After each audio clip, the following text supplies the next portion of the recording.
threw the slipper back into the cauldron, resolving to use it henceforth as a rubbish pail. That very night, a peasant woman knocked on the front door. "My granddaughter is afflicted by a crop of warts, sir," she told him. "Your father used to mix a special poultice in that old cooking pot." "Begone," cried the son. "What care I for your brat's warts?" And he slammed the door in the old woman's face. At once there came a loud clanging and banging from his kitchen. The wizard lit his wand and opened the door, and there, to his amazement, he saw his father's old cooking pot. It had sprouted a single foot of brass and was hopping on the spot in the middle of the floor, making a fearful noise upon the flagstones.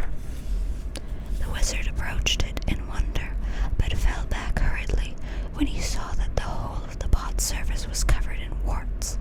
"A disgusting object," he cried, and he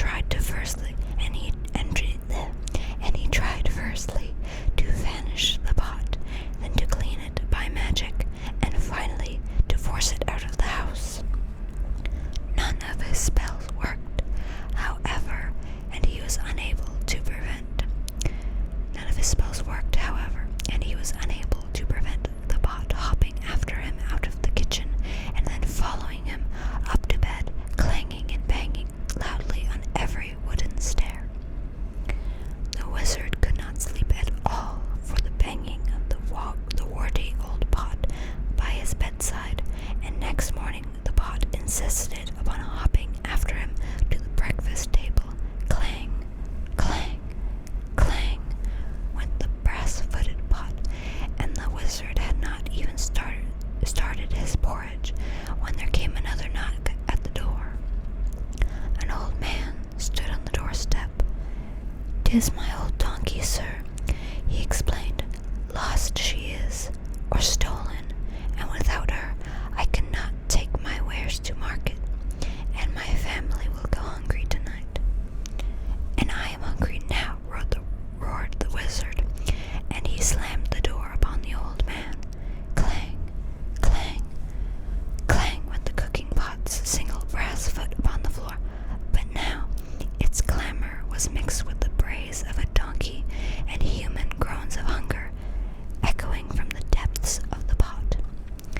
"Be still, be silent," shrieked the wizard, but not all his magical powers could quieten the warty pot, which hopped at his heels all day, braying and groaning and clanging, no matter where he went or what he did.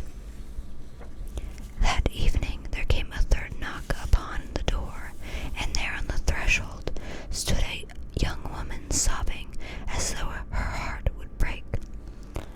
"My baby is grievously ill," she said. "Won't you please help us? Your father bade me come if troubled." But the wizard slammed the door on her, and now the tormenting pot filled to the brim with salt water and slopped tears all over the floor as it hopped and brayed and groaned and spouted more warts. Though no more villagers came to seek help at the wizard's cottage for the rest of the week, the pot kept him informed of their many ills. Within a few days it was not only braying and groaning and slopping and hopping and sprouting warts, it was also choking and retching and crying